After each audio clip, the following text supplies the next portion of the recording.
There's one thing you should know about Sonic Unleashed before spending your hard-earned money on it. It's a big piece of garbage. Big piece of garbage. That should probably be enough to warn off anybody who's thinking about playing it, but I guess we should talk a little bit more about it, just in case you like to hear this tortured sound of my voice.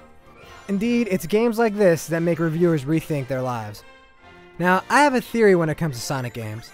Someone at Sega hates the Hedgehog with all his might, and he's going about trying to sabotage the franchise with these awful games. This is the only explanation that makes any sense to me. Pretty much every decision made for this game was the wrong one, and Sonic ends up taking more beating than a piñata because of it.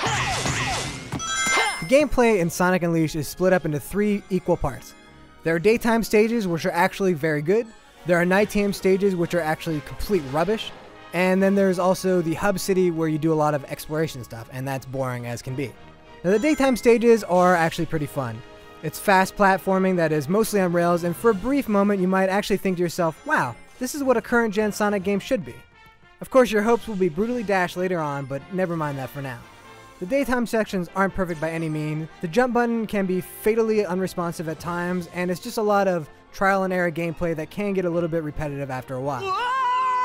You know, if the game was just 3 hours and only contained these daytime sections, it wouldn't be such a bad thing, and actually, it'd be a pretty good game. You know, I can even overlook the stupid airplane part that they stuck in, which is a rail shooter where you don't actually really get to shoot guns. But see, the problem is, the sun goes down. And what happens when the sun goes down? Well, of course, Sonic turns into a werewolf. Oh, excuse me, werehog, if you want to use the official terminology. Now, the reasons why he does this as well, it's not really worth getting into. However, you should know that the game changes completely. Gone is the speed of Sonic, replaced by a bunch of boring, brawling sections. The frame rate's bad, the camera's bad, and the fighting stuff is just tedious and terrible. As a werehog, you go around beating the crap out of stuff and performing a bunch of really bad platforming sections. Oh yeah, and you have stretchy arms, because, you know, everybody knows that werewolves have stretchy arms. Even worse is that these stages drag on for like a half hour each. There's no excuse to extend the pain this much, especially since the fun daytime levels only last 4 or 5 minutes. Sonic the Werehog makes Biggs the Cat look like an endearing character. Yeah, it's that bad. Even if there were just those 2 kinds of levels, this game wouldn't be that bad. Sure, you'd have to endure the horrible nighttime levels, but you'd always know that the daytime was coming soon enough and you'd get to enjoy those. However, Team Sonic didn't want to let any slip-ups happen. They had to make this game bad. So how do you make it worse? Well, first, you add completely unnecessary RPG elements. You gain XP for every bad guy you kill, and then you can spend this XP to increase things like Sonic's speed or your Werehog's moveset. It's not so terrible, but it does seem unnecessary. I mean, really, do I need to pay to upgrade Sonic's speed? Shouldn't Sonic be as fast as he can be from the get-go? Isn't that the reason why I bought a Sonic game in the first place? But that's not all. I've saved the best for last. Convinced that Sonic fans don't just want to run really fast and have fun, there are hub worlds.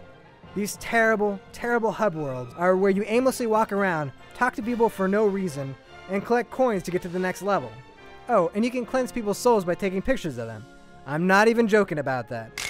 These hubs are a giant waste of time that only serve to annoy the player. And once again, it's just more gameplay that's keeping you away from the one part of Sonic that's fun, and that's the daytime levels. Sonic Unleashed is a classic example of what happens when a good idea isn't left alone.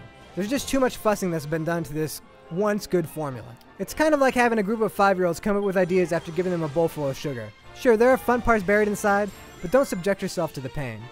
But the best thing I can say about Sonic Unleashed is that it does at least make the old Sonic the Hedgehog games look a whole lot better. I guess that's something. For the full written review, head on over to IGN.com.